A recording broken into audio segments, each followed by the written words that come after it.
jamaah kajian rutin Rumah Jadil. Yang pertama, marilah kita senantiasa panjatkan rasa syukur kita kehadirat Allah SWT, di mana pada kesempatan siang hari ini kita masih diberikan nikmat iman, nikmat Islam, nikmat sehat, dan nikmat waktu sempat, sehingga pada siang hari ini kita masih diberikan kesempatan untuk berkumpul, untuk bersama-sama menimba ilmu dari beliau nanti akan disampaikan. Selanjutnya salawat dan salam semoga tetap tercurah kepada junjungan kita Nabi besar Muhammad sallallahu alaihi wasallam, kepada keluarga, sahabat dan umatnya hingga akhir zaman. Pada Bapak Ibu jamaah kajian Rumah Jadil yang berbahagia, pada kesempatan ini insya Allah nanti akan diisi oleh Ustaz Syaiful Anwar. Beliau pada hari ini sudah mengisi 2 kali di Rumah Jadil. Dulu yang pertama kira-kira 4 bulan yang lalu ya nanti ya. Oh, setahun ya. Biasanya beliau ini sebelum mengisi biasa ngasih makalah dulu. Tapi ya untuk hari ini nggak tahu nih kok tidak ngasih makalah. Kemarin saya Pak Fajar untuk minta makalah, ternyata beliau tidak ngasih. Ya sudahlah, nanti apa yang beliau sampaikan nanti silahkan untuk dicatat. Semuanya tolong untuk mencatat, nanti untuk dirangkum apa yang disampaikan beliau. Karena kalau ilmu itu tidak dicatat nanti akan lupa. Kadang sudah kita catat pun kita juga lupa, apalagi tidak dicatat. Begitu ya. Sebelum kajian kita mulai, marilah kita buka kajian pada siang hari ini dengan bacaan basmalah. Bismillahirrahmanirrahim. Untuk selanjutnya waktu dan tempat kita persilahkan kepada Ustaz Syaiful. Bismillah. Assalamualaikum warahmatullahi wabarakatuh.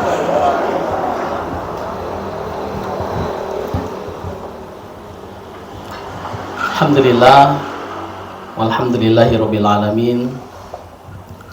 Nahmaduhu wa nasta'inuhu wa nastaghfiruh wa nastahdihi wa natubu ilaih.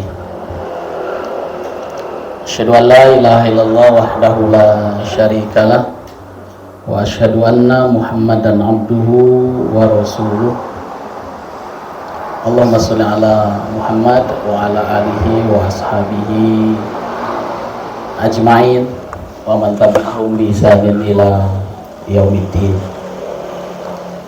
Ayyuhal hadirun wal hadirat, arsyadakumullah fi hayatikum.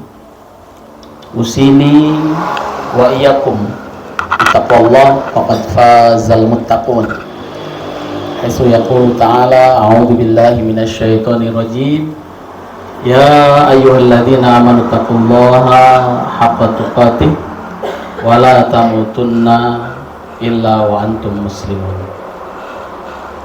Rabbi shrah li sadri wa yassir li amri wa hlul 'uqdatam min lisani yafqahu qawli. Apa kabar Bapak Ibu?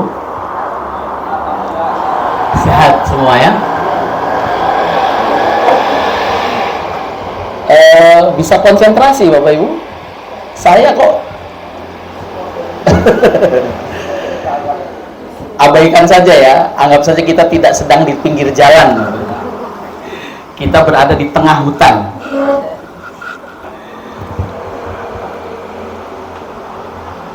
Baik, Bapak Ibu yang berbahagia, tema dan kajian hari ini nih betul-betul mendadak Bapak Ibu. Apalagi disuruh atau ditanyakan artikelnya, saya nggak kepikiran apa yang mau saya tulis juga Bapak Ibu sekalian. Nah, kemudian saya tulis ini Bapak Ibu yang ada di judul itu, tinggalkan kemaksiatan sekecil apapun, berharap ampunan Allah segera tanpa menunggu, yuk sat-set tunjukkan ragam kebaikan dengan menyesali segala keburukan yang pernah dilakukan. Itu saya kirim ke Mas Fajar, ternyata ditulis di flyer ya. Jadi ya udah, akhirnya inilah yang akan saya sampaikan Bapak Ibu sekalian. Tapi ternyata Bapak Ibu, dalam kehidupan kita itu semuanya memang harus segera Bapak Ibu. Satset. Apa lagi? Satset terus apa? Gercep. Cepat, segera, bangkit, bangun dan seterusnya. Bapak Ibu sekalian, apa coba dalam kehidupan kita yang tidak yang harus lambat-lambat? Nggak ada kan? berzikir harus segera. Begitu kita ingat Allah, segera berzikir. Jatuh atau ada orang bersin tasmid, kita harus Bapak Ibu, alhamdulillah, yarhamukallah, kan begitu, cepat. Tidak bisa alhamdulillah, yarhamukallahnya nanti, kan nggak bisa Bapak Ibu. Istighfar pun juga begitu kita merasa berdosa, tidak boleh menunggu kan, langsung. Mengurus jenazah cepat atau lambat Bapak Ibu? Harus cepat, tidak bisa dilamakan. Bahkan meninggalnya jam 6 sore, malam itu juga sebaiknya dikuburkan, begitu kan? Sholat Jumat lebih cepat lebih baik, karena sholat Jumat hanya dibatasi sampai berapa? Hanya sampai 5 baris kan? Itu yang mau ingin atau yang ingin mendapatkan keberkahan sholat Jumat. Karena setelah baris kelima tidak dapat apa-apa, betul? Kan baris pertama apa hadiahnya? Ya, seperti orang yang berkurban seekor unta. Baris kedua, sapi. Baris ketiga, kambing. Keempat, ayam. Baris kelima, telur. Baris keenam, tidak ada. Jadi kalau orang yang datang Jumatan tidak satset, nggak kebagian, bahkan telur saja tidak, Bapak Ibu. Jadi ternyata Bapak Ibu dalam hidup itu ya memang harus satset. Urusan apapun. Bahkan setelah sholat Jumat selesai, nggak boleh lama-lama di masjid, betul tidak? Fa'idha qudiyatis sholatu fantashiru fil ard.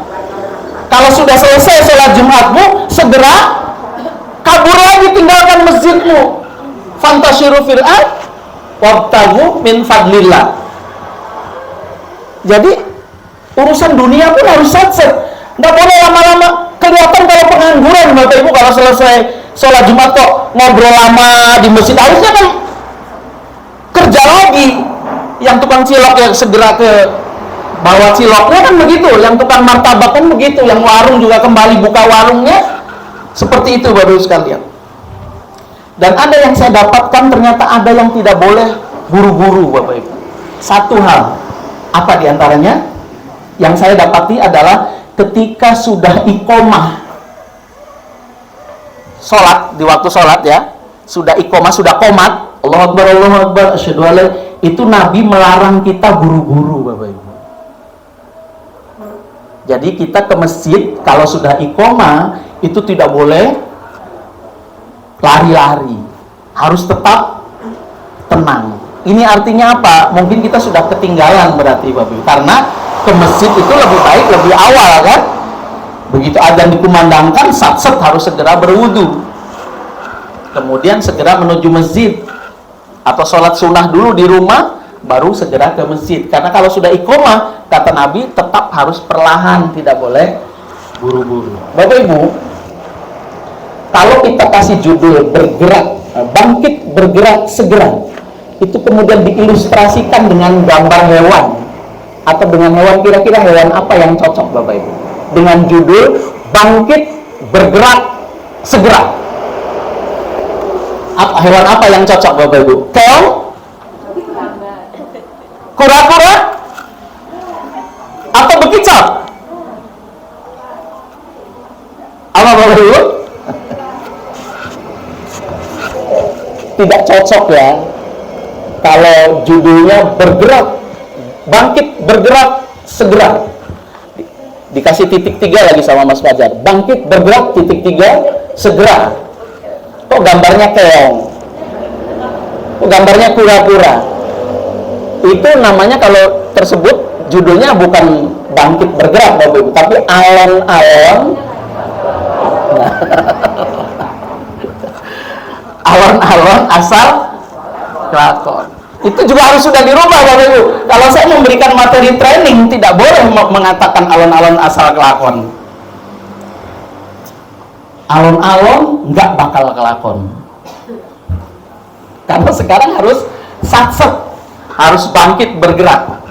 Bapak Ibu, kalau dalam teori motivasi, itu yang biasa bangkit bergerak cepat segera, itu biasanya kalau tidak singa, rusa Bapak Ibu.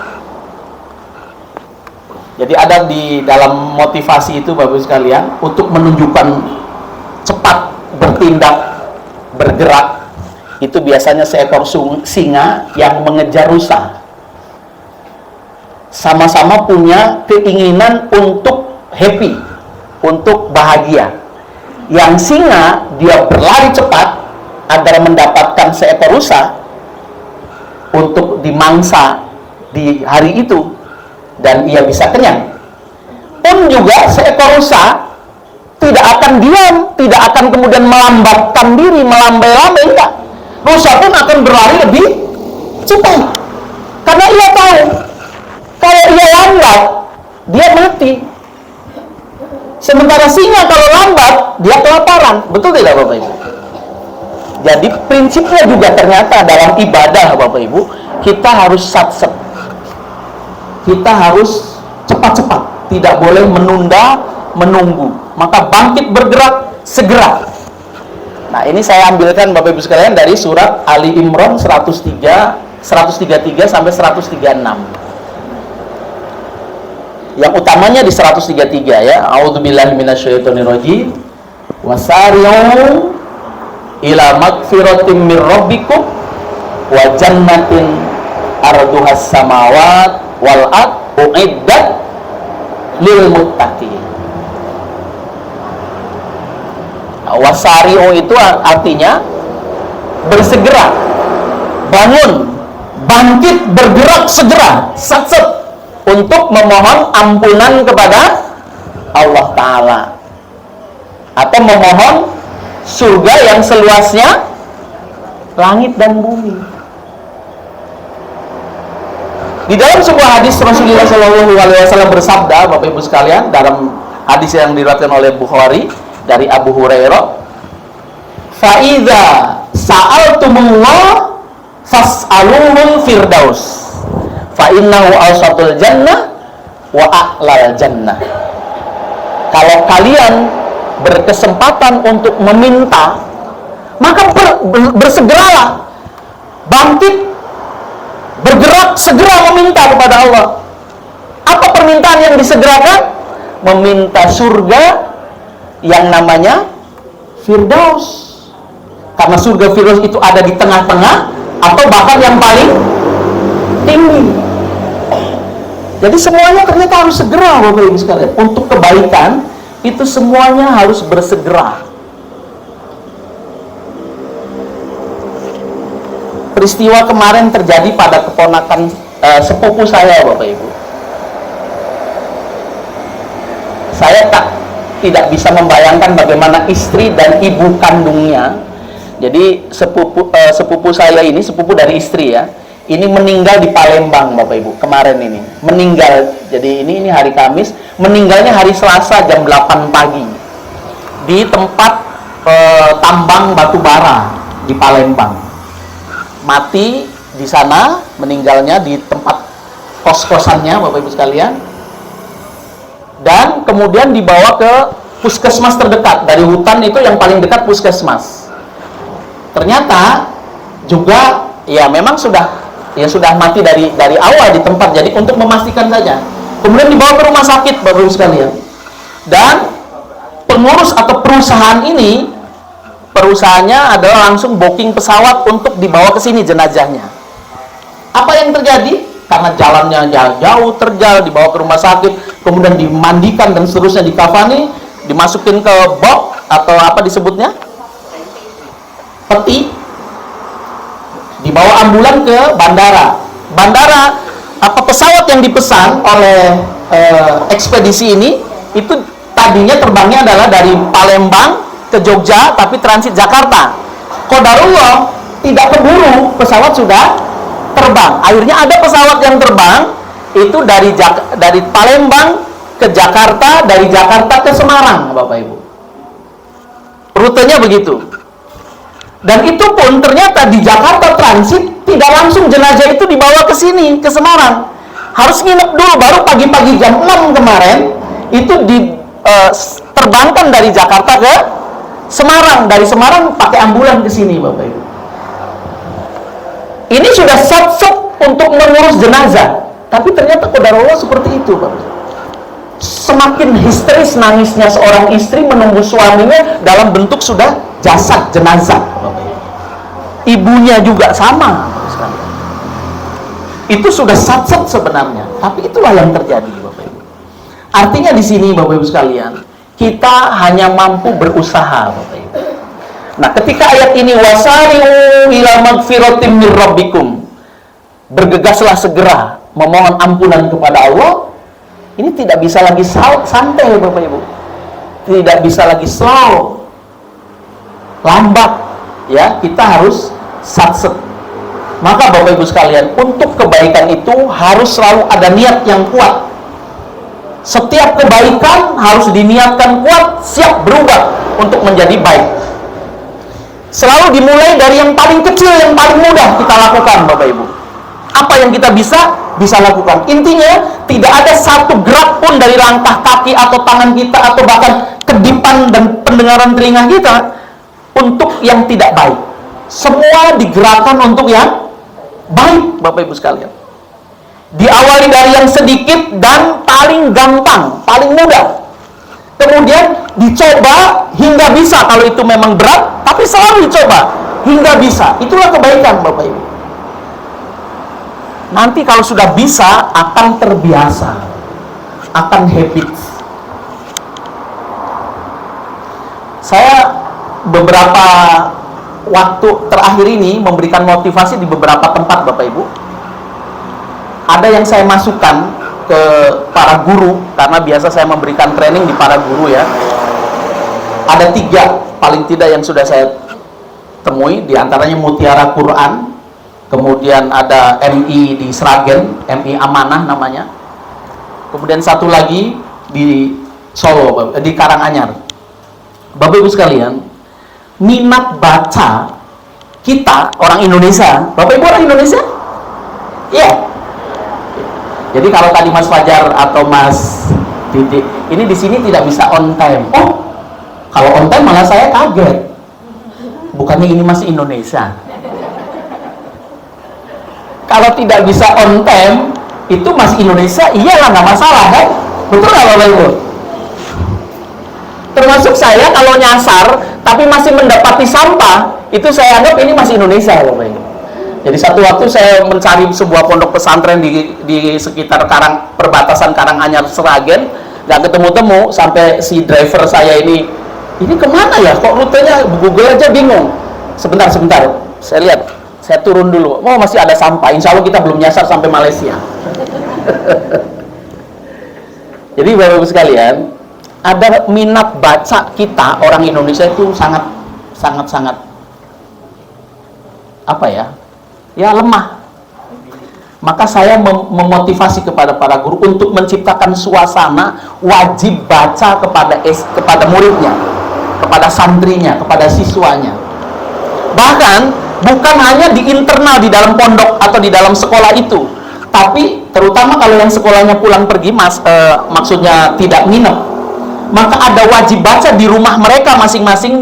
Minimal anak kelas 4, 5, 6 SD itu sudah wajib punya waktu dalam sehari 15 menit minimal baca, dan disiapkan di setiap rumah itu, di depan, di halaman atau di teras rumah itu ada meja literasi. Diawali dari yang paling gampang dulu, mungkin buku yang bergambar, cerita-cerita bergambar. Intinya anak mau baca dulu, Bapak Ibu.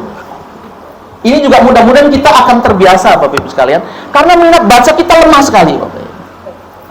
Jadi di setiap rumah siswa dari sebuah pesantren atau dari sebuah SD atau MI di mana saya pernah menyampaikan itu, diwajibkan jamnya ditentukan, misalnya menjelang maghrib atau jam 5:30, 6, itu semua anak atau siswa di semua rumah jam segitu itu pastikan berada di rumah masing-masing, di teras mereka masing-masing, sedang membaca buku minimal 15 menit.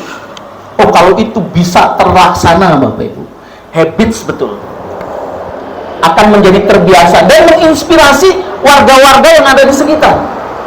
Bahkan termasuk Bapak Ibu, saya sampaikan, coba pastikan anak-anak MI di sini setiap bawa handphone, bila adzan dikumandangkan rela untuk off handphonenya, dengarkan baik-baik adzan dimanapun berada. Karena hari ini kan tidak seperti itu, Bapak Ibu. Jadi tidak satset untuk urusan kebaikan. Jadi urusan-urusan sepele seperti ini mestinya kita juga harus gerak cepat, Bapak Ibu sekalian. Karena setiap kebaikan pasti akan dinilai pahala oleh Allah Subhanahu wa taala. Dan sebaliknya, keburukan tentu nilainya dosa. Maka ketika wasari'u ila magfiratim mir rabbikum, bersegeralah kalian untuk memohon ampun atau kepada magfirah dari Allah Subhanahu wa taala, ya apapun dosa kita, segera kita minta ampunan kepada Allah Subhanahu wa taala. Jadi kita, Bapak Ibu sekalian, tidak perlu lagi untuk, kalau mungkin memang ada kalanya kita mengalami depresi, Bapak Ibu ya. Ada kadang-kadang kita bengong, mungkin baru saja pertengkaran antara suami istri, tiba-tiba suaminya mungkin pergi ke kantor, istrinya bengong mau rapi-rapi kok kayaknya masih ada rasa tidak nyaman begitu ya, atau sedih karena ditinggal ibunda tercinta. Itu wajar Bapak Ibu ya, sedih begitu kan wajar. Kemudian juga kadang gagal atau kalau usaha ya bangkrut, wajar. Tapi itu tidak boleh berlama-lama. Sebagai manusia Bapak Ibu, itu sangat-sangat wajar, cuman tidak boleh berlama-lama. Bagaimana ketika sang Rasul mulia Bapak Ibu sekalian ditinggalkan dalam waktu yang bersamaan atau berdekatan, pada saat itu sedang tidak disukai oleh musuh, oleh orang-orang kafir Quraisy, ditinggal oleh istri tercintanya, ditinggal lagi oleh pamannya.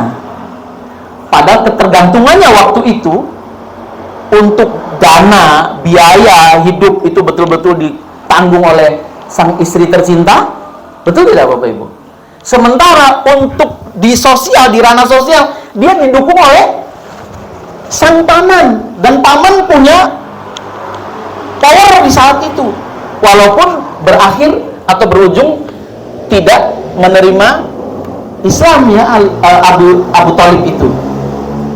Jadi Bapak Ibu sekalian, ini menunjukkan bahwa memang sang Rasul pun juga tidak boleh, ketergantungan kepada manusia itu juga tidak boleh berlebih.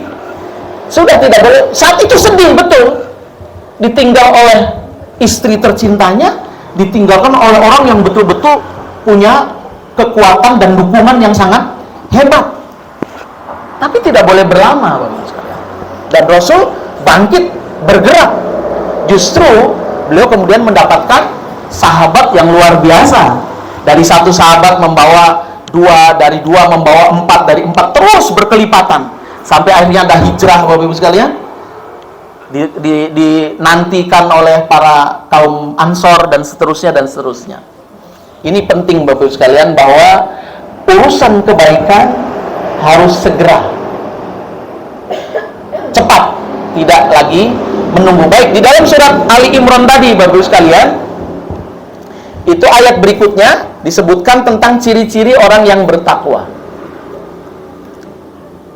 Karena orang-orang yang bersegera, yang bergerak cepat untuk memohon ampunan kepada Allah Subhanahu wa taala dan berharap dapatkan surga seluas langit dan bumi, itu adalah mereka orang-orang yang bertakwa. Kemudian diuraikan tentang orang bertakwa, alladzina yunfiquna fis sarra wad dharra wal kadhiminal ghaidh wal 'afina 'anil nas wallahu yuhibbul muhsinin. Yang pertama Bapak Ibu, ciri orang bertakwa itu sedekah dalam kondisi lapang maupun sempit. Bersedekah ketika sedih ataupun gembira. Bersedekah ketika punya ataupun saat tidak punya. Bersedekah itu begitu Bapak Ibu. Tidak hanya menunggu ketika senang, ketika bahagia, ketika lapang, tidak hanya itu. Dan sedekah Bapak Ibu sekalian tidak hanya dimaknai bahwa sedekah harus dengan uang. Sampai-sampai agar kita ini mudah bersedekah Bapak Ibu, sedekah itu bahkan dengan senyum. Indahnya Islam Bapak Ibu sekalian. Kalau orang itu bertakwa semua, tidak ada kecemberutan sama sekali Bapak. Tidak ada yang cemberut. Semuanya senyum. Mengucap salam atau menyampaikan salam kepada orang yang bertemu, ketika kita bertemu, baik kenal ataupun tidak kenal, sepanjang itu muslim, itu kebaikan bukan Bapak Ibu? Kebaikan. Itu sedekah tidak? Sedekah. Bapak Ibu, sedekah itu bahkan ada 40 di dalam sebuah hadis di Riyadhus Shalihin, Bapak Ibu sekalian, ada 40, disebutkan 40 ragam sedekah. Tapi yang disebutkan hanya satu, sedekah yang terbaik. Sedekah yang terbaik itu apa? Meminjamkan kambing, Bapak Ibu. Ketika kambing itu sudah layak untuk diperah susunya. Itu dari 40 yang disebutkan, hanya satu yang disebutkan, dan itu yang terbaik adalah ketika kita mampu meminjamkan seekor kambing yang sedang layak untuk diambil diperah susunya. Jadi kambing yang memang diternak untuk diambil susunya. Kalau yang biasa dijual itu kambing etawa, Bapak Ibu, ya. Bapak Ibu yang berbahagia, jadi sedekah itu ketika meminjamkan apa yang kita miliki, itu bagian dari sedekah. Setiap kebaikan, Bapak Ibu, adalah bagian dari sedekah. Kita masuk ke kamar mandi, kaki kiri melangkahnya, sedekah bukan, Bapak Ibu? Sedekah. Ibu-ibu bersih-bersih di dapur, bersih-bersih di lantai depan, di teras, sedekah tidak? Sedekah. Itu orang bertakwa, Bapak Ibu. Jadi ketika kita bisa bersedekah baik dalam keadaan sempit ataupun lapang, maka itulah bagian dari sedekah. Dan sedekah atau orang yang biasa sedekah menjadi bagian dari ahli takwa, orang bertakwa. Maka Bapak Ibu, tidak ada sedikit pun waktu yang percuma, tersia-sia, kecuali semuanya untuk kebaikan. Membangun pesantren pasti sedekah. Tapi ketika kita tidak punya dengan uang, mungkin tenaga kita sedekahkan. Atau kita berikan jalan, karena mungkin ada menghalangi dari pohon yang kita punya di dekat pesantren itu, terhalang lewatnya truk atau apa, kita relakan ditebang pohonnya, walaupun pohon itu tidak diberikan, tetap milik kita. Itulah sedekah, Bapak Ibu. Membantu anak yatim, fakir miskin adalah juga bagian dari sedekah. Baik, berikutnya Bapak Ibu sekalian, ciri dari orang yang bertakwa. Tadi yang pertama adalah yang biasa sedekah, fisarro wadarro, dalam keadaan sempit atau dalam keadaan lapang maupun sempit. Yang kedua, Bapak Ibu, wal kadhiminal ghaidh. Yang kedua adalah orang yang mampu menahan amarah, bisa mengkondisikan emosi. Bisa marah, kita punya hak marah, Bapak Ibu, tapi mengurungkan marahnya, tidak jadi meluapkan kemarahannya. Itu orang bertakwa, Bapak Ibu. Layak, orang yang ada di hadapan kita ini layak dimarahi, tapi batal, nggak jadi marah itu. Mendingan tinggalkan orang tersebut, kemudian kita atau ajak bicara yang lain, pura-pura lupa dengan masalah yang baru saja terjadi, yang menyebabkan kita sesungguhnya punya hak marah. Itu wal kadhiminal ghaidh, atau orang yang mampu menahan marah, bagian dari ciri-ciri orang yang bertakwa, yang layak mendapatkan surga seluas langit dan bumi. Jadi kita ini pantas marah kepada orang itu, wajar memang marah kepada anak kita, tapi kita bisa redam marah itu, Bapak Ibu. Itulah orang yang bertakwa. Memang marah tidak salah, ada kadang marah, tapi marah itu tidak kemudian meluapkannya dengan berlebih, Bapak Ibu. Marahnya Rasul itu biasanya hanya melihat dengan wajah yang tidak suka, kemudian ia palingkan mukanya, bahkan tidak berkata-kata, Bapak Ibu. Biasa senyum, tidak waktu itu. Itu ada kadang-kadang seperti. Jadi marah tidak harus bentak, apalagi sampai lempar kulkas, Bapak Ibu. Nggak harus. Emang kuat juga bawa kulkas dilempar, ya kan? Paling lempar piring ya. Ya, lempar piring, piringnya pecah. Kalau yang mecahin anak nggak masalah ya, Bapak Ibu ya. Atau kebalik. Yang mecahin anak ngomel-ngomel kitanya sebagai orang tua ya. Apalagi itu piring itu hadiah lagi kan. Kalau yang mecahin ibunya, tengok kanan kiri.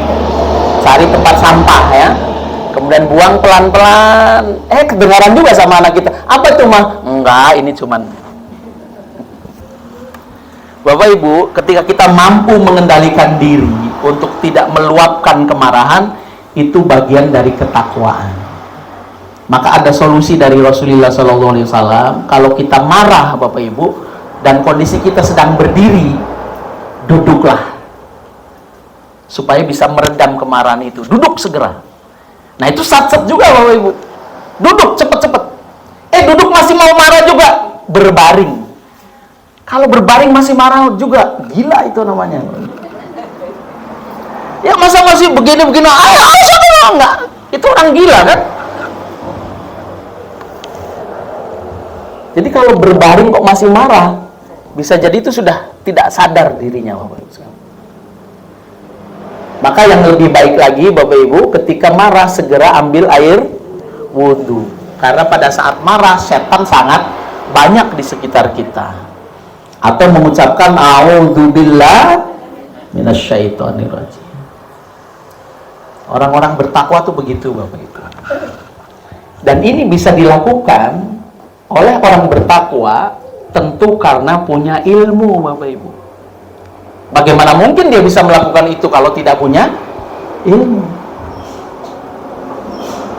Jadi kebayang Bapak Ibu, indahnya dunia ini, atau setidaknya indahnya lingkungan di sekitar kita ini, kalau semuanya orang-orang yang punya kriteria itu. Kriteria pertama sedekah, yang kedua tidak ada marah. Indah sekali Bapak. Tetangga di kanan kiri, depan rumah, belakang rumah kita, semuanya orang bertakwa Bapak Ibu. Nggak akan ada itu marah-marah. Tidak harus masing-masing pasang CCTV, ya, karena takut dibicarain sama tetangganya kan begitu. Nggak ada begitu Bapak Ibu sekalian. Kalau kita sama-sama orang yang bertakwa, takut ada pencurian dan seterusnya. Kalau orang bertakwa semua kan ya nggak mungkin. Masalahnya tidak semua orang punya ilmu Bapak Ibu sekalian. Sekalipun rajin sholat, kalau tidak punya ilmu, sulit juga untuk banyak memperbanyak kebaikan. Sulit juga untuk bersegera kepada kebaikan. Maka Bapak Ibu yang berbahagia, ilmu itu memang harus selalu dicari, dituntut, atau menuntut ilmu itu wajib, kemanapun dimanapun ya. Baik, yang ketiga Bapak Ibu sekalian adalah wal'afina anin nas, memaafkan manusia. Tadi marah Bapak Ibu, yang kedua, ini yang ketiga adalah memaafkan. Berat Bapak Ibu ya, tapi itulah orang bertakwa. Dari poin 1 ke 2 bisa Bapak Ibu. Poin ketiga ini agak berat, memaafkan ya. Bahkan yang terbaik adalah sudah memaafkan sebelum dianya minta maaf. Itu luar biasa Bapak Ibu. Jadi orang yang bertakwa itu dia sudah memberikan maaf kepada orang yang bahkan dianya belum minta maaf. Dia sudah memaafkan maksudnya. Jadi tidak harus ada lagi mengancam Bapak Ibu, apalagi memaki. Nah perlu itu. Itu kalau orang bertakwa. Tidak harus gibah juga. Sudah tidak memaafkan, menggibahi lagi. Itu kebanyakan orang Bapak Ibu. Malah ngomongin, kamu tahu nggak itu loh, minta maaf juga enggak, gitu kan? Malah digibah nih. Belum memberi maaf malah sudah menggibah kan? Jadi double Bapak Ibu sekalian. Memberi maafnya tidak, malah menggibah. Itu yang sering terjadi. Malah merasa paling hebat. Kalau dia tidak sujud sama saya, nggak bakalan saya kasih maaf. Coba bayangin, gimana nggak sakit? Malah ngajak cerita Bapak ya. Coba bayangin, kalau kamu jadi saya, malah diajak begitu. Ada yang begitu Bapak Ibu? Ada? Silakan berdiri.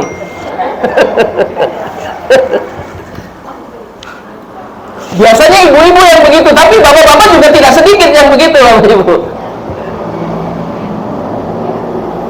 Kamu belum merasain apa seperti yang saya rasakan. Coba kalau kamu jadi saya, nggak mungkin kamu sekuat itu kan begitu Bapak Ibu. Ada yang begitu, ya kan? Nggak mungkin kamu dibilang saya ini lemah, saya ini nggak mampu. Coba kalau kamu seperti saya, nggak mungkin kamu juga kadang merasa paling hebat. Padahal orang bertakwa Bapak Ibu ketika bisa memaafkan dan tidak ada menaruh rasa dendam, apalagi mengancam-ancam. Awas ya. Orang-orang yang memaafkan itu Bapak Ibu sekalian, ingat dengan ampunan Allah Subhanahu wa taala. Allah saja Maha Pengampun ya. Bahkan sebesar apapun dosa manusia Bapak Ibu, Allah akan mengampuni. Pasti Allah mengampuni. Asalkan segera meminta dan sadar, ya. Jadi Bapak Ibu sekalian, bahkan kesalahan yang paling nyaman itu ketika kesalahan kita kepada Allah. Tapi kalau kesalahan kita dengan manusia yang lain Bapak Ibu, kita harus selesaikan dulu urusannya. Utang piutang harus selesaikan dulu kan. Tapi sama Allah nggak cukup kita minta maaf, sudah. Tapi kalau dosa itu ada kaitannya dengan manusia, maka kita harus selesaikan dengan urusannya kepada manusia. Baru Allah akan memaafkan Bapak Ibu sekalian. Jadi memaafkan manusia ini poin ketiga dari ciri orang-orang yang bertakwa. Tidak ada dendam, tidak menggibah orang yang salah kepada kita, tidak perlu memaki, tidak harus mengancam, bahkan kita sudah bisa memaafkan sebelum orang itu meminta maaf. Baik, Bapak Ibu sekalian, berikutnya yang keempat adalah berbuat baik. Wal afina aninas wallahu yuhibbul muhsinin. Yang keempat adalah ketika Allah mencintai orang-orang yang berbuat baik. Berbuat baik ini lebih luas lagi dan lebih mudah kita lakukan Bapak Ibu. Terutama kebaikan-kebaikan yang kecil, yang sepele, dan itu setiap hari ada. Maka Bapak Ibu, sebagai orang tua, itu saya pernah terinspirasi oleh peserta saya di Malang Bapak Ibu. Jadi ketika saya memberikan materi parenting, itu saya mengisi di sebuah SD di Malang, SD Khairu Ummah kalau tidak salah namanya, di kota Malang.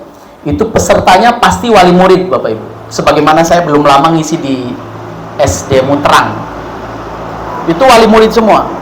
Tapi ketika dibuka pertanyaan Bapak Ibu, justru yang bertanya ketika mengenalkan diri, itu dia bukan seorang wali murid. Kaget saya, kok bisa masuk, ini penyusup atau gimana? Bukan wali murid, ternyata memang sudah akrab dengan pengurusnya, dengan guru dan kepala sekolahnya sudah akrab. Bapak Ibu, pertanyaannya begini Bapak Ibu sekalian. Jadi bukan pertanyaan sebenarnya, dia mau menguatkan saja. Jadi ketika dia berdiri mau bertanya itu Bapak Ibu, dia mengenalkan diri. Ini berbicara soal kebaikan Bapak Ibu, yang ada pada poin keempat dari ciri orang bertakwa. Pak, saya ini seorang arsitek lulusan dari ITS Surabaya.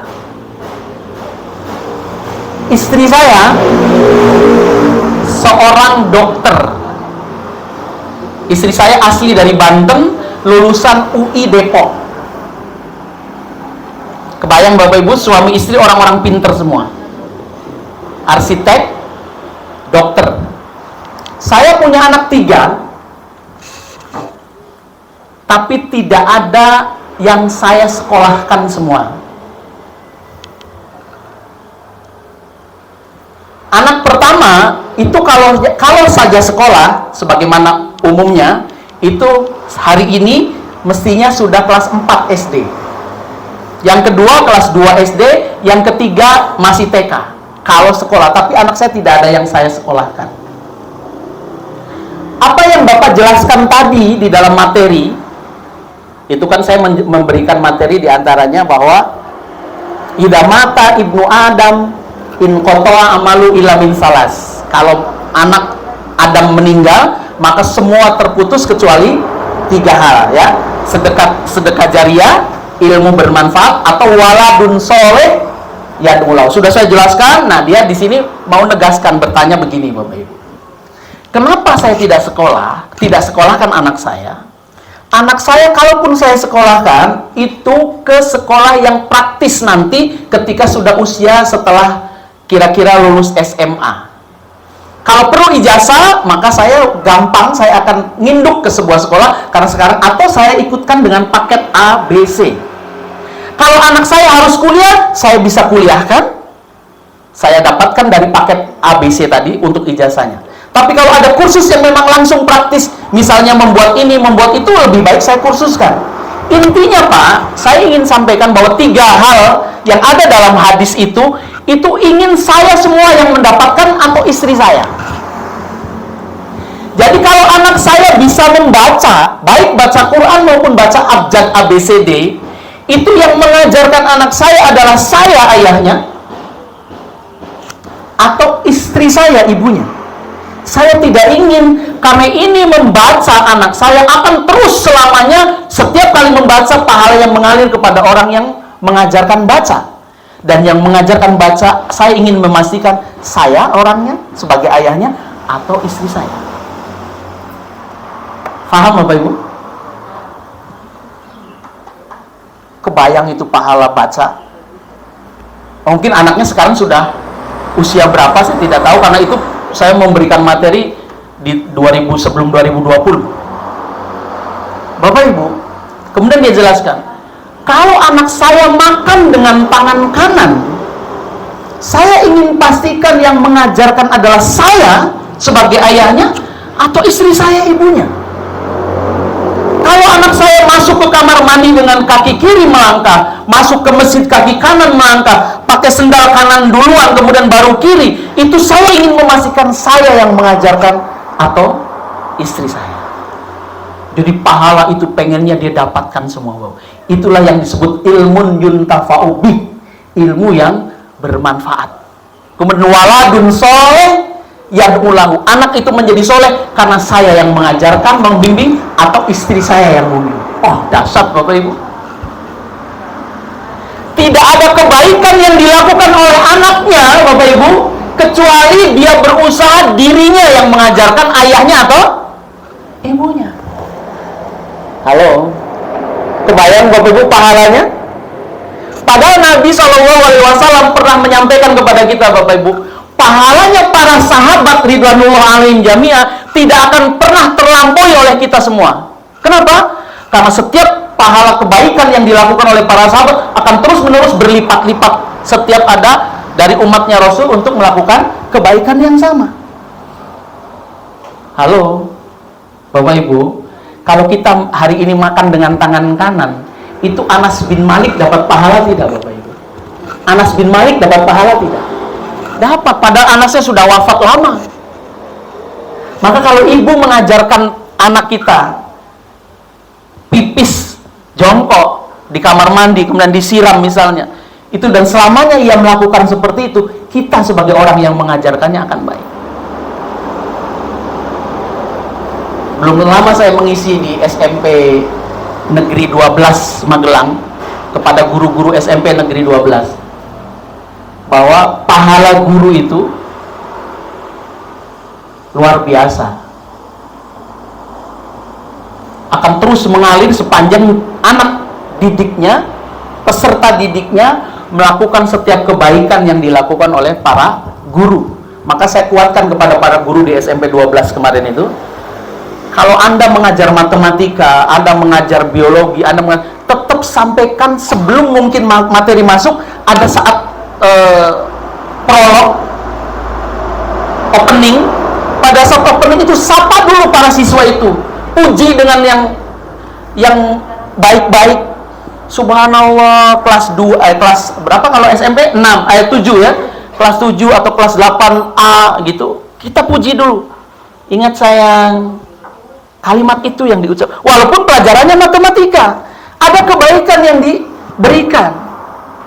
Siapa yang pagi tadi sudah sholat subuh? Sudah semua sayang?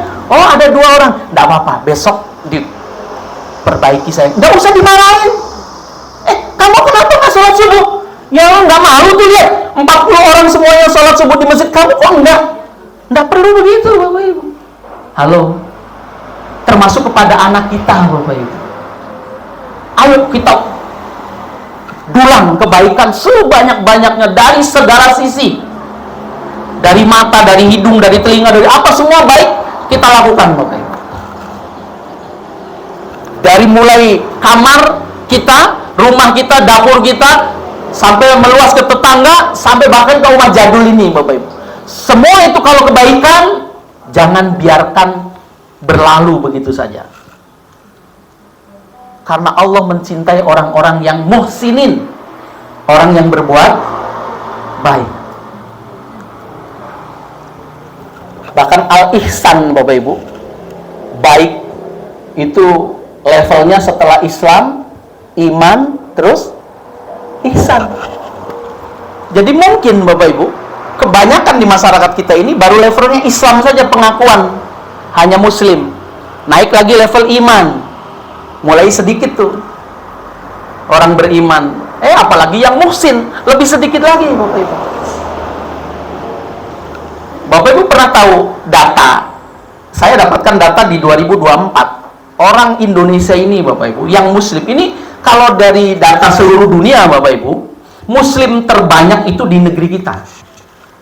Muslim terbanyak itu jumlahnya 240 juta Muslimnya Bapak Ibu. Dari jumlah penduduk sekitar 280 juta. Di Indonesia ini Muslimnya 240 juta. Terbanyak Bapak Ibu di dunia ini. Kedua baru Pakistan, kemudian India. Malaysia itu nomor 9 Bapak Ibu. Muslim terbanyaknya. Dari 240 juta Muslim di Indonesia Bapak Ibu, yang sholat 39% atau 30,9%. Berapa itu Bapak Ibu? Kalau 30,9%, nyampe 100 juta? Enggak. Dari 240 juta loh. Sekitar berapa? Antara 80 juta. Maka wajar masjid semakin banyak, musola semakin ada, tapi jumlah jamaahnya ya segitu-gitu aja. Itu pun sudah kakek nenek yang jalannya harus dipapa, dituntun. Untung sekarang ada Google Map kakek nenek. Kalau nggak ada, gimana mau nyari musola, ya kan? Jadi seperti itu Bapak Ibu. Itu keprihatinan Bapak Ibu. Kalau sholatnya saja tidak sampai 50%, apa yang diharap? Wajar kalau kemudian para pejabat akhir-akhir ini terdengar apa? Korupsi, kan? Menjelang pemilu pada sedekah, bansos, tapi niatnya bukan untuk kebaikan, berharap agar suaranya dapat tinggi. Wajar Bapak Ibu. Sholat juga di masjid, kalau pada saat-saat pemilihan rakyat, kan? Tiba-tiba atau mendadak pakai sarung, itu yang terjadi Bapak Ibu. Jadi 30,9 itu yang sholat, yang tidak sholatnya lebih, hampir berapa? Hampir 69 ya, apa hampir 70 lah. Kalau yang tidak bisa baca Quran Bapak Ibu, yang tidak bisa baca Quran lebih banyak atau lebih sedikit dari yang sholat? Lebih banyak pasti. Yang tidak bisa baca Quran Bapak Ibu antara 52 sampai 76%. Yang tidak bisa baca Quran. Bayangkan Bapak Ibu, gimana mau mendapat kebaikan yang lebih kalau sholat saja tidak memenuhi syarat atau tidak terpenuhi. Kata Umar bin Khattab Bapak Ibu sekalian tentang sholat ini, kata Umar, kalau sholatnya si fulan itu baik, insya Allah akan baik amalan yang lainnya. Tapi kalau sholatnya saja buruk, itu bagaimana mungkin dia urusan dengan Allah saja diabaikan? Bagaimana mungkin dia akan ngurusi atau urusan sesama manusia untuk diutamakan? Kalau urusan Allah dengan Allah saja diabaikan, bagaimana lagi dengan urusan sesama manusia? Wajar kalau ada pinjol kemudian ngutang, bayarnya sampai ditagih lari ke sana kemari, bahkan lebih galak dari yang minjemin, kan begitu Bapak Ibu. Karena mereka ini ya nggak jelas sholatnya. Itulah yang terjadi Bapak Ibu sekalian. Jadi sulit rasanya kita ingin menyebut menjadi negeri baldatun thayyibatun warobun ghafur ya. Bagaimana mungkin baldatun thayyibatun? Beras saja sudah impor loh Bapak Ibu. Apalagi yang impor katanya singkong impor ya. Apa?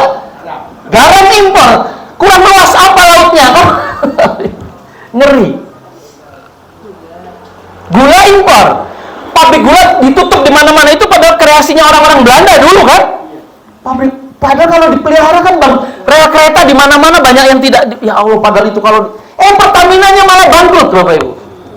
Telkomsel padahal ya Allah. Gimana coba Bapak Ibu? Kok mau jadi baldatun?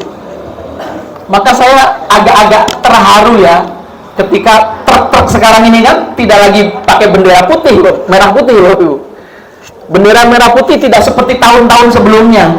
Biasa berkibar bahkan sebelum Agustus masuk. Sekarang sudah Agustus, sudah tanggal separohnya ini.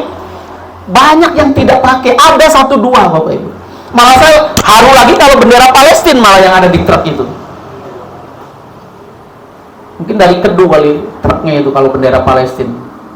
Karena di Kedu tuh ada bendera Palestina besar banget tuh di Temanggung itu. Sebelum rumah sakit PKU itu Pak. Bapak lihat ya, kanan atau kiri ada bendera Palestina itu. Kalau di daerah Muntilan Salam sana biasanya orang GPK, Pemuda Ka'bah, itu Palestina ya. Sekarang ada bendera yang lagi dikibar-kibarkan banyak oleh para sopir Bapak Ibu. Bendera apa itu namanya? One Piece. Tengkorak ya, tulangnya bajak laut. Jadi masih jauh Bapak Ibu untuk menjadikan negara baldatun thayyibatun warobun ghafur, itu masih jauh. Apalagi robun ghafur Bapak Ibu. Baldatun thayyibatun saja tidak terwujud.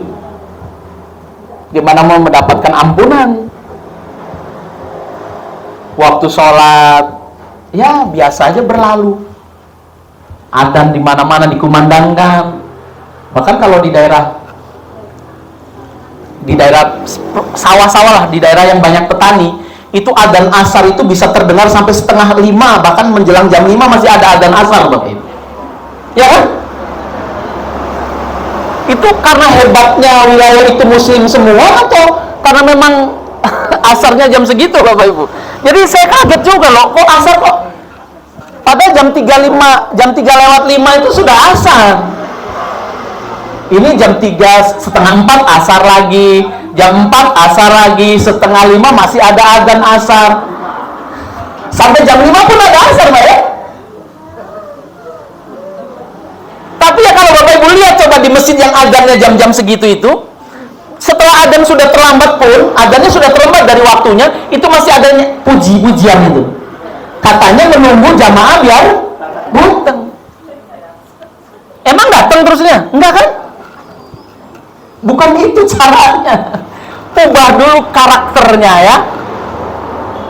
Coba kalau semuanya ngaji di rumah jadul ya, berubah insya Allah jadi baldatun thayyibatun. Bapak Ibu, itulah kondisi hari ini.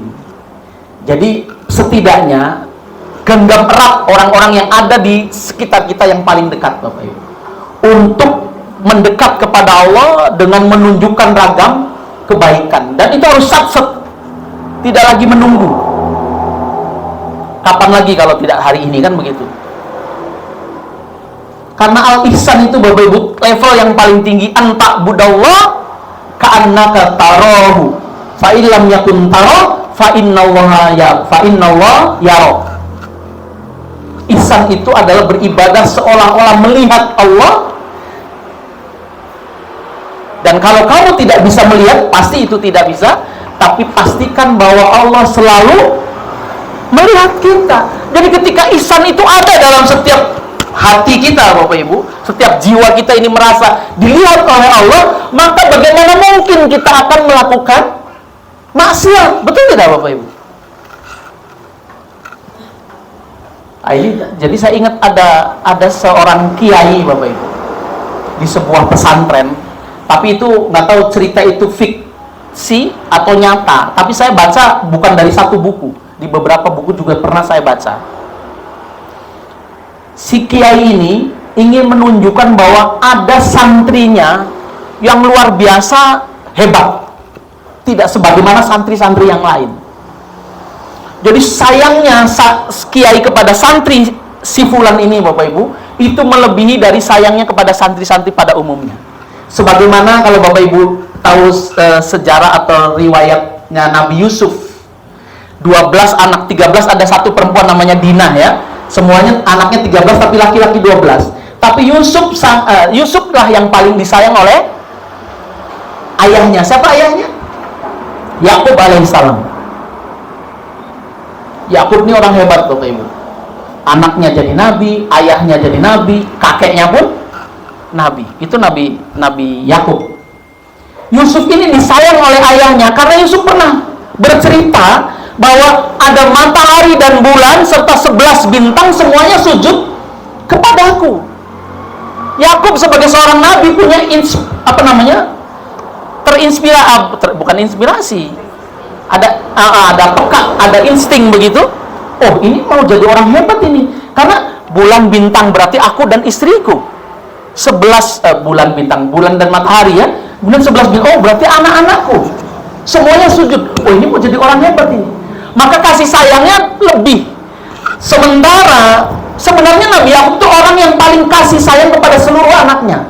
Tapi karena mungkin ada dilihat sisi-sisi yang ada kecemburuan dari 11 anak itu, menganggap bahwa Yakub pilih kasih, Bapak Ibu, kepada Yusuf.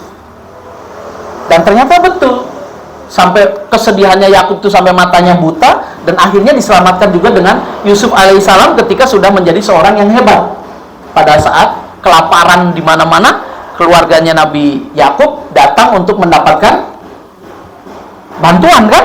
Dan ternyata yang memberikan bantuan itu adalah dipimpin oleh seorang Yusuf, anaknya Nabi Yakub yang dulu pernah dibuang oleh saudara-saudaranya.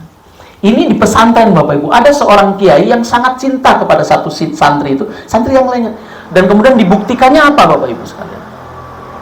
Dibuktikannya adalah dengan memberi seekor ayam kepada masing-masing santri. Sebutlah kalau keluarga Yakub ada 13, ya 13 anak ini dikasih seekor ayam semua, Bapak Ibu. Kemudian dikasih pisau satu-satu. Kiainya bilang begini, wahai santriku, saya beri kesempatan kepada kalian untuk memotong ayam yang ada kamu pegang semua ini. Pisaunya sudah saya siapkan semua, silakan lakukan. Tapi jangan di hadapan saya. Pastikan kamu tidak ada yang melihat siapapun terhadap proses pemotongan ayam ini.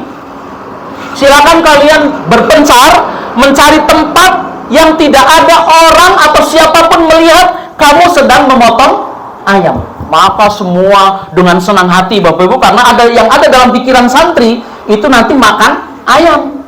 Bisa bakar ayam, bisa sop ayam, bisa apalah yang di ayam-ayam. Pergi semua berpencar, Bapak Ibu. Ditentukan waktunya. Nanti kalau ada aba-aba ini, segera berkumpul lagi dan tunjukkan kepadaku, kata kiainya. Maka semua menyebar, Bapak Ibu, santri itu. Sudah saat waktunya tiba untuk berkumpul semua.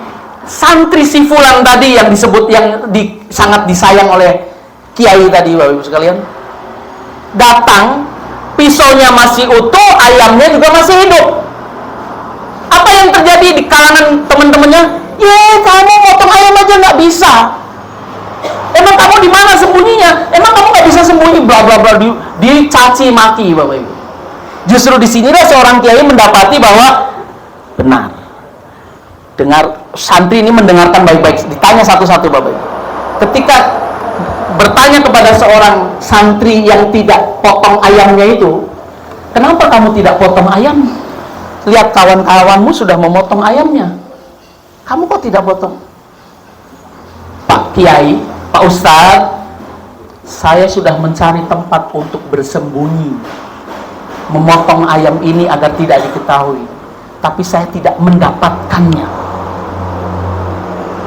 Karena saya yakin dimanapun saya akan potong, Allah Maha melihat. Disitulah Bapak Ibu sekalian, santri yang tadi mengolok-ngolok, mengejek, memaki, bahkan ngebulilah kalau sekarang bahasanya ya, baru tahu Ini namanya ihsan, Bapak Ibu. Dalam kondisi apapun Allah pasti tahu, melihat. Ya, jadi tidak mungkin orang yang muttaqin, orang yang mukmin atau muttaqin ya, yang muhsin, itu tidak mungkin berani melakukan maksiat. Karena Allah Maha tahu. Dimanapun kita berada, Allah melihat. Dimanapun kita berbuat, Allah tahu. Jadi kalau berbuatnya tidak baik, ya akan dicatat tidak baik, akan menjadi keburukan, menjadi dosa, menjadi siksa. Itulah hebatnya ketika orang itu betul-betul mengenal Allah lebih dekat, Bapak Ibu sekalian. Maka bermuhasabah ini penting, Bapak Ibu. Dan muraqabah ya, muhasabah, muraqabah. Menghitung berapa kebaikan, berapa yang buruk, itu dikalkulasi terus. Kalau Umar bin Khattab kan kapan muhasabahnya, Bapak Ibu? Apakah nunggu tahun baru? Muhasabah itu tidak harus menunggu tahun baru di malam tertentu ya. Kalau Umar bin Khattab bermuhasabah setiap menjelang tidur. Apa yang dilakukan sejak bangun tidur tadi, dosa apa yang pernah dilakukan, segera sari'u, bergerak cepat memohon ampun kepada Allah Subhanahu wa taala. Oh, tadi saya sudah memarahi istri saya atau memarahi suami saya. Oh, tadi saya sudah ngomel-ngomel anak saya. Hari ini Bapak Ibu, belum ada pendidikannya kepada anak sudah dimarah-marah, sudah dimaki-maki.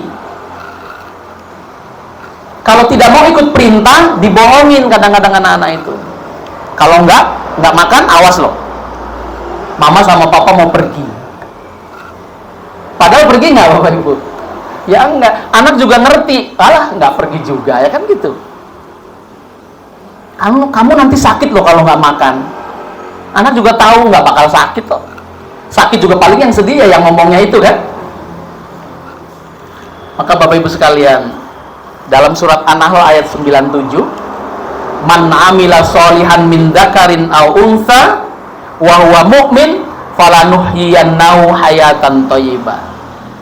Baik laki-laki maupun perempuan, kalau ia beramal soleh dengan syarat dia seorang mukmin, maka layak baginya mendapat kehidupan yang indah, kehidupan yang baik, kehidupan yang dahsyat untuk laki atau perempuan, sepanjang amal baiknya itu dengan syarat sebagai seorang mukmin.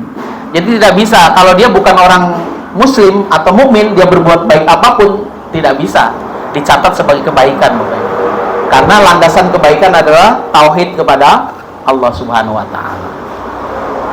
Walanadziyannahum ajrahum bi ahsani ma kanu ya'malun, dan kebaikan itu akan diukur dengan apa yang dia perbuat, maka pahalanya pun akan disesuaikan. Semakin hebat pahala itu, kebaikan itu, semakin besar juga pahala yang disiapkan. Tapi tetap Bapak Ibu sekalian, kita berawal dari hal-hal yang sepele, yang gampang-gampang. Betapa banyak orang tidak tahu untuk hal-hal yang sepele dan berkesempatan setiap hari, setiap saat. Meludah itu baik ketika kita ke kiri meludahnya atau ke bawah. Meludah akan bisa berdampak dosa kalau kita ke depan atau ke arah kiblat. Membuang sampah berpahala, Bapak Ibu. Membuang sampah pada tempatnya itu berpahala.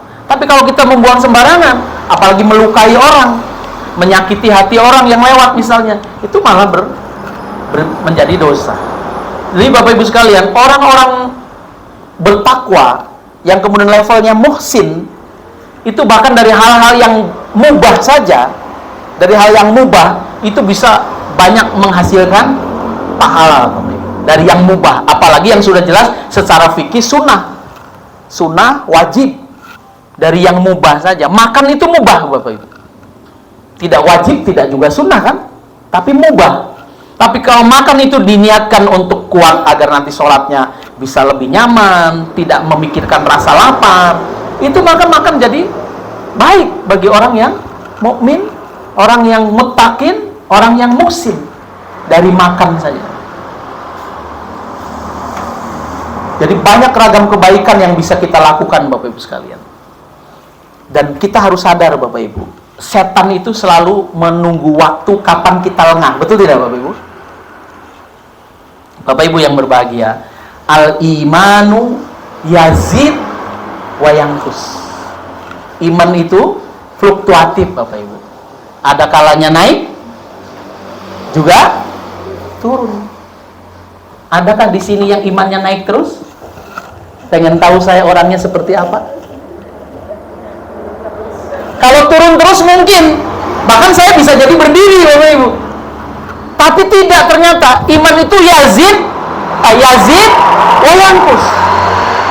Iman itu naik dan turun. Kita semua ini berpeluang itu Bapak Ibu. Yazidul iman bitta'ah. Iman itu akan naik pada saat kita taat. Jadi iman Bapak Ibu akan naik ketika kita melakukan ketaatan, apapun ketaatan itu. Ketaatan tentu dalam bingkai Islam, syariah. Wa yanqusul iman bil maksiyah. Iman akan turun Bapak Ibu ketika kita melakukan kemaksiatan. Itu tuh otomatis tuh Bapak Ibu. Kita maksiat turun, maksiat lagi turun, maksiat lagi turun. Jadi kadang turunnya kita 3 digit, naiknya cuma baru 1.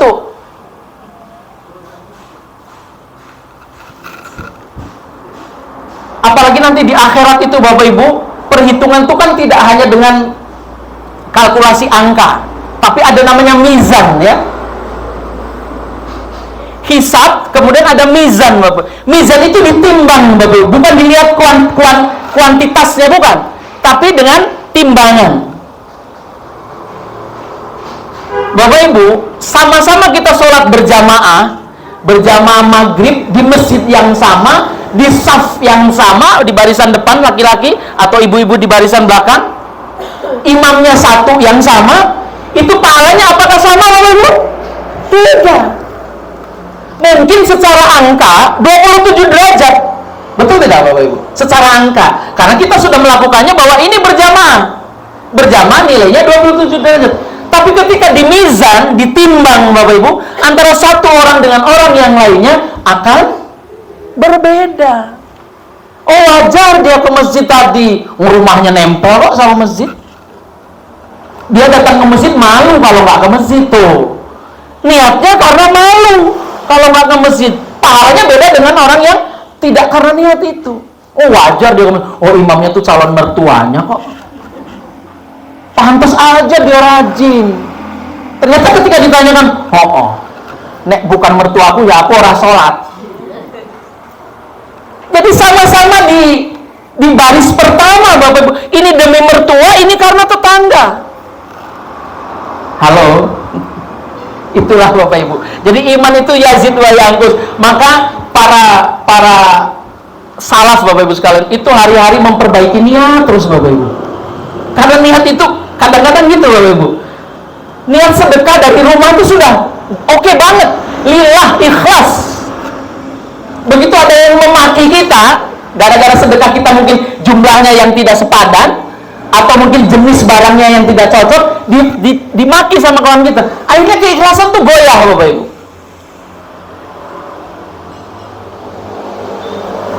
Jadi al-iman yazid wa yanqus. Iman itu kadang-kadang naik, kadang-kadang turun.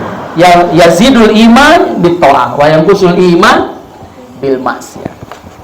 Iman akan naik pada saat kita taat, dan iman akan turun ketika kita bermaksiat. Maka di dalam surat Al-Imran lanjutannya Bapak Ibu, ayat 135, tadi sudah ciri-cirinya orang bertakwa tadi ya. 4 poin Bapak Ibu, ciri orang bertakwa.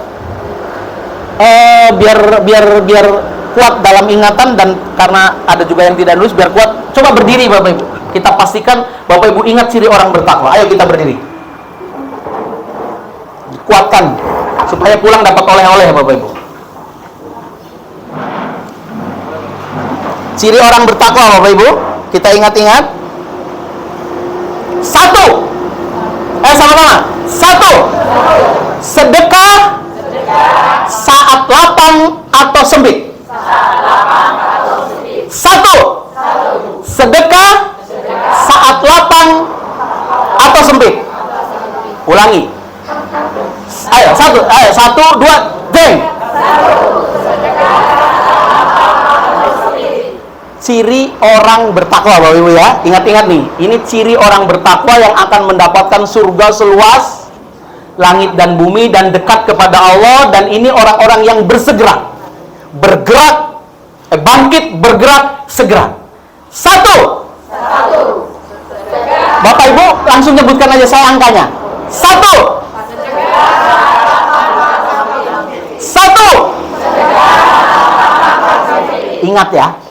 Ingat ya nomor satu ya.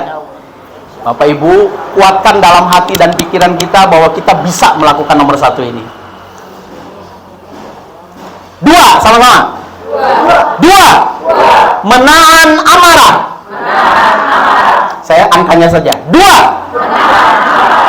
Saya angkanya saja. Dua.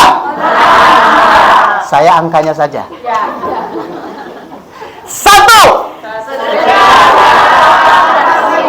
Dua. Ciri orang yang bertakwa. Satu. Dua.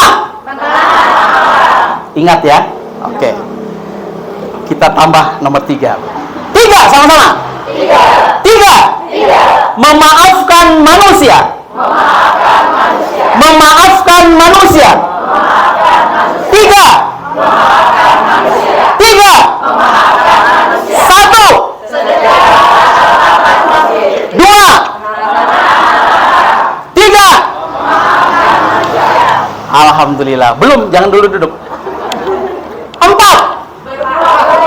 Sama-sama dulu. Empat. Berbuat kebaikan. Berbuat kebaikan. Empat. Jangan dulu duduk ya Bu. Kalau belum betul semua belum boleh. Ciri orang yang bertakwa ibu-ibu, ia akan mendapatkan surga seluas langit dan bumi dan bergerak cepat untuk mendapat ampunan Allah. Satu. Dua. Tiga. Empat. Silahkan Bapak Ibu sekarang. Luar biasa. Diingat-ingat Bapak Ibu, dan bukan sekedar ingat tentunya, tapi praktekkan, dikerjakan, diamalkan Bapak Ibu. Kebaikan itu ragamnya banyak sekali Bapak Ibu sekalian. Dan kalau itu abai kita menyia-nyiakan, maka imannya akan turun. Kalau kita ingin terus naik, itulah yang dilakukan. Dari surat Ali Imran ini Bapak Ibu sekalian, kemudian ayat 135, walladzina idza fa'alu fahishatan aw dzalamu anfusahum dzakarullaha fastaghfaru lidzunubihim wa may yaghfiru dzunuba illallah wa lam yusiru ala ma fa'alu wa hum ya'lamun. Ini sudah habis belum waktunya? Kasih tahu ya panitia ya. Sudah habis? Kok panitianya mana? Sudah habis ini? Sudah? Allahu Akbar. Oh, sedikit satu poin ya. Ya Allah, sudah habis dari tadi. Artinya Bapak Ibu sekalian, surat Ali Imran 135, orang-orang yang apabila mengerjakan perbuatan keji atau menganiaya diri sendiri, mereka bersegera mengingat Allah. Jadi kembali ayat ini menguatkan 4 poin tadi Bapak Ibu. Kalau ia sadar ya, ingat bahwa ini perbuatannya tidak baik, itu tidak menunda, tidak menunggu waktu, tidak santai-santai, tapi ia bersegera fastaghfaru, segera meminta ampun lidzunubihim atas semua dosa yang dilakukan. Dan siapa lagi yang akan mendapatkan ampunan kecuali Allah, kecuali dari Allah Subhanahu wa taala. Hanya Allah tentu yang akan mengampuni dosa. Kemudian mereka pun tidak akan meneruskan perbuatan dosa. Jadi Bapak Ibu, orang bertakwa yang punya 4 kriteria tadi itu nanti dengan sangat peka ya, begitu merasa berdosa langsung memohon ampun kepada Allah. Merasa lagi ada perbuatan yang tidak baik, bersegera memohon ampun kepada Allah. Dan ketika sudah meminta ampun, ia sudah akan menyesali perbuatannya dan tidak akan mengulangi, bahkan dalam tanda kutip selamanya.